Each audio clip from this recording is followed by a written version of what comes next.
ایک اہم چیز جس سے انسان غفلت کا شکار ہے اور اسی غفلت کی وجہ سے سارے گناہ وہ کر رہا ہے، میں اس کے حوالے سے کچھ باتیں آپ کے سامنے عرض کروں۔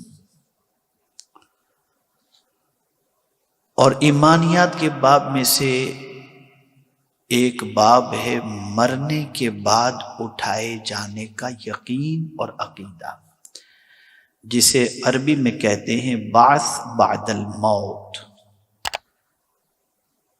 اگر کوئی یہ عقیدہ رکھے کہ مرنے کے بعد نہیں اٹھائے جائیں گے، وہ مسلمان نہیں۔ یہ عقیدے میں سے ہے۔ آمنت باللہ و ملائکتہ و کتبہ و رسلہ والیوم الآخر والقدر خیرہ و شرہ من اللہ تعالی والبعث بعد الموت۔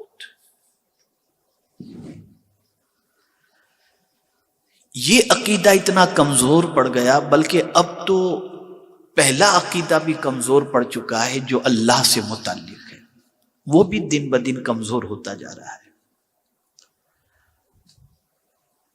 اس طریقے سے کمزور ہو رہا ہے کہ جب ہم سچے، ہمارا رب سچا، تو اس سچے رب کے ماننے والے مسلمان پوری دنیا میں پریشان کیوں ہیں، اور جو سچے مذہب کے ماننے والے نہیں وہ عیش میں کیوں ہیں؟ یہ ایک سوال ان پڑھ اور دنیاوی تعلیم یافتہ لوگوں کے ذہن کے اندر ابھرتا ہے، جس کی وجہ سے ان کا ایمان اپنے رب سے کمزور ہوتا چلا جاتا ہے۔ اور بسا اوقات تو بہت سارے لوگ یہ کہتے ہیں معاذ اللہ کہ نماز پڑھ کے روزہ رکھ کے معاذ اللہ کیا فائدہ، جب پریشانیاں دوری نہیں ہوتی تو پھر یہ سب کر کے کیا فائدہ، اس قسم کے جملے بھی لوگ کہتے ہیں۔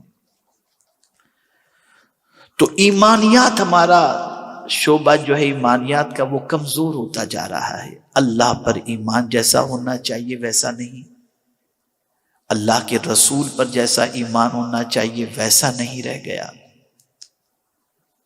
تقدیر کے اچھے اور برے پر جو ایمان ہونا چاہیے وہ نہیں رہ گیا، اللہ کی کتاب اور فرشتوں پر جیسا ایمان ہونا چاہیے ویسا نہیں رہ گیا۔